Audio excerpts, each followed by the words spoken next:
할렐루야, 성경 통독 174일째입니다. 오늘은 이사야 45장에서 48장까지 살펴보도록 하겠습니다. 이사야 45장에서는 고레스 왕에 대한 그런 예언이 다시 한번 나와 있고요. 46장과 47장은 바벨론의 멸망에 대해서 나와 있고, 48장은 다시 이스라엘의 회복과 구원에 대한 그런 약속이 예언되어져 있습니다.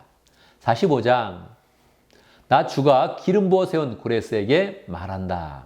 여러분, 이건 엄청난 그런 말입니다. 왜냐하면 고레스는 이미 페르시아 왕이고요. 그런데 그를 향해서 기름 부어 세운 왕이다, 그렇게 표현하고 있는 것입니다. 이스라엘 가운데 기름 붓는다는 것은 메시아에게 적용하는 그런 그 말입니다. 그런데 어떻게 고레스를 메시아에게 지금 적용해서 이렇게 표현하고 있을까요? 고레스 왕이 한 일이 바로 메시아의 그런 사역과 동일하기 때문에 그러한 것입니다. 내가 너의 오른손을 굳게 잡아 열방을 내 앞에 굴복시키고 왕들의 허리띠를 풀어놓겠다, 그렇게 이야기합니다. 고레스를 세워놓고 열방이 다 그 앞에 굴복된다, 이렇게 이야기하는 것입니다. 왜 그럴까요? 4절, 내가 너를 지명하여 부른 것은 나의 종 야곱, 내가 택한 이스라엘을 도우려 함이었다. 하나님께서는 이스라엘 백성을 돕게 하기 위해서 고레스 왕을 세웠다는 것입니다. 그래서 그를 세워서 그가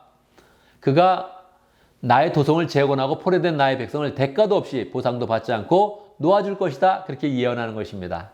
그러니까 대가도 없이 그 백성을 풀어주어서 예루살렘에 돌아가게 하는 것, 이게 바로 메시아의 그런 사역이라는 것입니다. 그래서 그를 마치 메시아의 그런 위치와 비교하여서 지금 고레스 왕에 대해서 예언을 하고 있는 것입니다.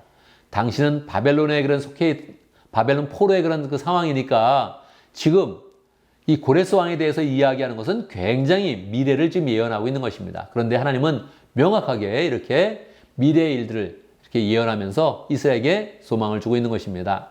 46절에 보면 이제 바벨론의 그런 멸망에 대해서 이렇게 이야기하고 있습니다. 왜 바벨론은 멸망당해야 되는 것입니까? 1절, 벨신이 꼬꾸라졌고 느보신이 넘어졌다. 결국은 그들은 우상을 섬기기 때문에 그러합니다. 우상을 섬기는 그런 민족, 그들이 세계를 제패하고 있으니 하나님 보시기에 마땅하지 않은 것이죠. 그러니까 또 다른 민족을 들어서 그들을 치면서 그들이 우상을 섬기는 것을 심판하고 있는 것입니다. 그러면 그때 이스라엘은 어떠해야 될까요? 하나님의 백성은 하나님을 온전히 섬겨야 되는데 또 그러지도 못했습니다. 8절에 보면 너희 반역한 죄인들아 이 일을 가슴에 깊이 간직하여라. 그래서 그들이 지금 반역하고 있는 그런 모습을 나타내고 있습니다. 그러니까 심판을 받았던 것이죠. 그들이 기억해야 될 것은 무엇입니까? 9절, 나는 하나님이다. 나밖에 다른 신이 없다. 나는 하나님이다. 나와 같은 이는 없다. 이거를 굳게 믿어야 됩니다. 하나님의 백성은 정말 하나님 외에는 다른 것이 없다. 다른 신이 있다면 다 우상이고 거짓신이지요. 그래서 온전히 하나님을 섬겨야 되는데 그러지 못하니까 도리어 하나님의 백성이 바벨론에게 침략을 당한 것입니다. 그렇지만 이 바벨론을 그냥 둘 수가 없죠. 이 바벨론 또한 악행이 있으니까 하나님이 다시 심판하시는 것입니다. 47장에 보면 그 이유가 명확히 나와 있죠. 처녀딸 바벨론아 내려와서 티끌에 앉아라. 딸 바벨로니아야 보좌를 잃었으니 땅에 주저앉아라. 지금 바벨로니아가 완전히 땅에 주저앉는 그런 상황이 된 것입니다. 왜 그랬을까요? 이유가 정확히 나와 있습니다. 6절, 전에 내가 나의 백성에게 진노하여 나의 소유, 나의 백성이 곤욕을 치르게 하고 그들을 내 손에 넘겼다.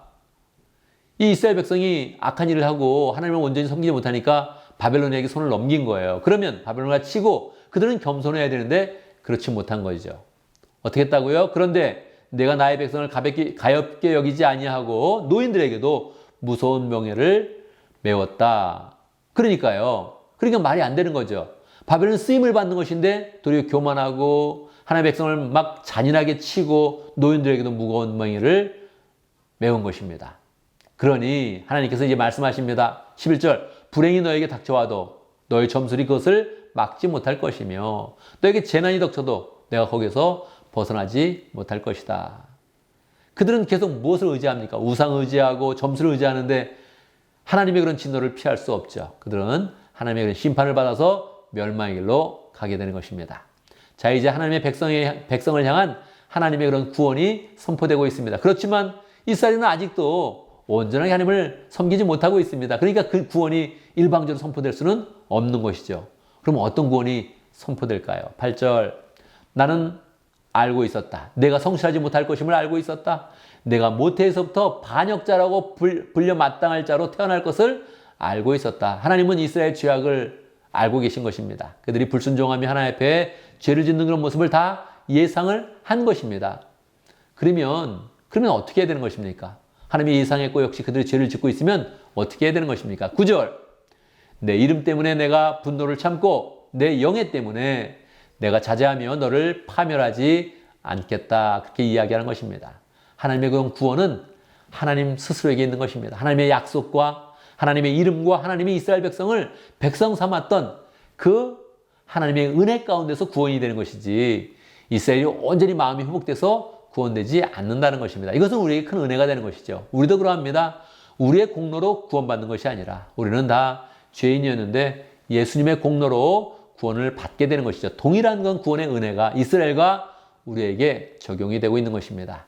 이제 하나님이 선언하십니다. 20절 너희는 바벨론에서 나오거라. 바벨로니아 사람들에게서 도망하여라. 그리고 주님께서 그의 종 야곱을 사랑하셨다 하고 즐겁게 소리를 높여 알려라.